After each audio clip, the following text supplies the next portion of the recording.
کی زندگی کا سوال ہے جو ہر موڑ پر سامنے آ کر کھڑا ہوگا. پانی کا گلاس ہاتھ میں لیا, کھڑے کھڑے پی لیا, وما دینک کا جواب غلط ہو گیا. بیٹھ گیا, 3 سانسوں میں پی لیا, وما دینک کا جواب صحیح ہو گیا. کھانا کھانے چلا, کھڑے ہو کر کھانا کھا لیا, وما دینک کا جواب غلط ہو گیا. دسترخوان بچھا کر بیٹھ کر اللہ کا نام لے کر کھا لیا, وما دینک کا جواب صحیح ہو گیا. کپڑے اٹھائے, جسم پر کپڑے ڈالے, نبی کے طریقے پر, بزرگوں کے طریقے پر, علماء کے طریقے پر, اولیاء اللہ کے طریقے پر, وما دینک کا جواب صحیح ہو گیا. جسم پر کپڑے ڈالے, یہود کے طریقے پر, نصارہ کے طریقے پر, مشرکوں کے طریقے پر, وما دینک کا جواب غلط ہو گیا. شیشے کے سامنے آ کر کھڑا ہوا, چہرہ دیکھا, چہرہ بنایا رسول اللہ کے طریقے پر, صحابہ کے طریقے پر, بزرگوں کے طریقے پر, اولیاء اللہ کے طریقے پر, وما دینک کا جواب صحیح ہو گیا. چہرہ بنایا یہود و نصارہ کے طریقے پر, مشرکین کے طریقے پر, وما دینک کا جواب غلط ہو گیا. کاروبار کرنے چلا, حلال طریقے پر کیا, حلال پیسوں سے کیا, سود سے بچا اور شرطوں سے بچا, جھوٹ سے بچا, دھوکے سے بچا, وما دینک کا جواب صحیح ہو گیا. کاروبار کیا, سود پر پیسہ لے کر کیا, جھوٹ بول کر کیا, دھوکہ دے کر کیا, ملاوٹ کر کے کیا, وما دینک کا جواب غلط ہو گیا. ہاں میرے بھائیوں, دوستوں, عزیزوں, بزرگوں, زندگی کے ہر موڑ پر یہ سوال سامنے آ کر کھڑا ہوگا, بتاؤ کس کے طریقے پر زندگی گزار رہے ہو.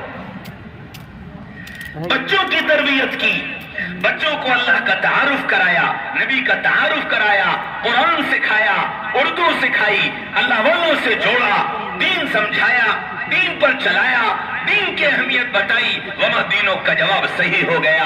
ان بچوں کو اٹھایا, کانوینٹ میں ڈالا, عیسائیت سکھائی, یہودیت سکھائی, انگریزی تہذیب سکھائی, وما دینک کا جواب غلط ہو گیا. کس کے طریقے پر زندگی گزار رہے ہو؟ کون سا طریقہ تم کو پسند آیا؟ کون سا لباس تم کو پسند آیا؟ کون سا چہرہ تم کو پسند آیا؟ کون سا اٹھنا بیٹھنا تم کو پسند آیا؟ کیا زندگی کا طرز تم نے بنایا؟ ہر موڑ پر یہ سوال میرے تمہارے سامنے آ کر کھڑا ہوگا. بتاؤ تمہاری زندگی گزارنے کا طریقہ کیا ہے؟ اہم ترین سوال ہے. ہاں, میاں بیوی رہے اور بیوی پر ظلم کیا, بیوی کو ستایا, بیوی کو تکلیف پہنچائی, وما دینک کا جواب غلط ہو گیا. میاں بیوی بن کر رہے, بیوی نے شوہر کو ستایا, شوہر کو تکلیف پہنچائی, شوہر کا دل دکھایا, وما دینک کا جواب غلط ہو گیا. ہاں, محمد رسول اللہ صلی اللہ علیہ وسلم نے مجھے تمہیں سکھایا کہ شوہر اور بیوی کس طرح رہیں. قرآن نے کہا وَعَاشِرُوهُنَّ بِالْمَعْرُوفِ, ان سے کہیے آپس میں محبت سے رہا کریں, مل جل کر رہا کریں. اور نبی نے سکھایا کہ اپنی عورتوں کے ساتھ کیسے رہو. حضرت رسول پاک صلی اللہ علیہ وسلم ان کا کام ان کے ساتھ مل کر کیا کرتے تھے. ہاں, قرآن نے بیوی اور شوہر کے لیے زوج اور زوجہ کا لفظ استعمال کیا ہے, جس کا انگریزی میں ترجمہ ہے لائف پارٹنر. لائف پارٹنر, تمہارا زندگی کا ساتھی. فارسی میں کہتے ہیں شریک حیات, تمہاری زندگی کا ساتھی. تو ساتھی بنایا ہے, نوکر نہیں.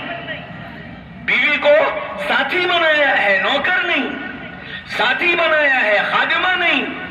ساتھی بنایا ہے, کھانا پکانے والی نہیں. ساتھی بنایا ہے, جھاڑو دینے والی نہیں. ساتھی بنایا ہے, کپڑے دھونے والی نہیں. زندگی کی ساتھی ہے. جیسے جھاڑو دینا اس کا کام, ویسے جھاڑو دینا میرا کام. جیسے کپڑے دھونا اس کا کام, کپڑے دھونا میرا کام. جیسے کھانا بنانا اس کا کام, کھانا بنانا میرا کام.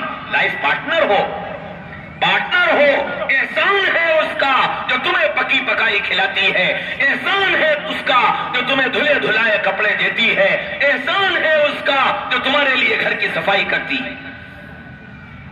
اور ادھر عورتوں سے کہا کہ عورتوں اپنے شوہر کی اطاعت کرو, اپنے شوہر کی اطاعت کرو. عورتوں سے یوں کہا اے عورتوں 4 کام کر لو، 4 کام کر لو، جنت کے 8 دروازے تمہارے لیے کھول دیے جائیں گے۔ نماز کی پابندی کر لو، رمضان کے روزے رکھ لو، اپنی عزت عصمت اور پردے کی حفاظت کر لو، اور اپنے شوہر کی اطاعت کر لو۔ ان 4 کاموں پر اللہ جنت کے 8 دروازے کھول دے۔ وما دینک، وما دینک، بتاؤ کس کے طریقے پر زندگی گزاری؟ مردوں تم نے کس کے طریقے پر گزاری؟ عورتوں تم نے کس کے طریقے پر زندگی گزاری؟ یہ زندگی کا ایک سوال ہے، یہ زندگی کا ایک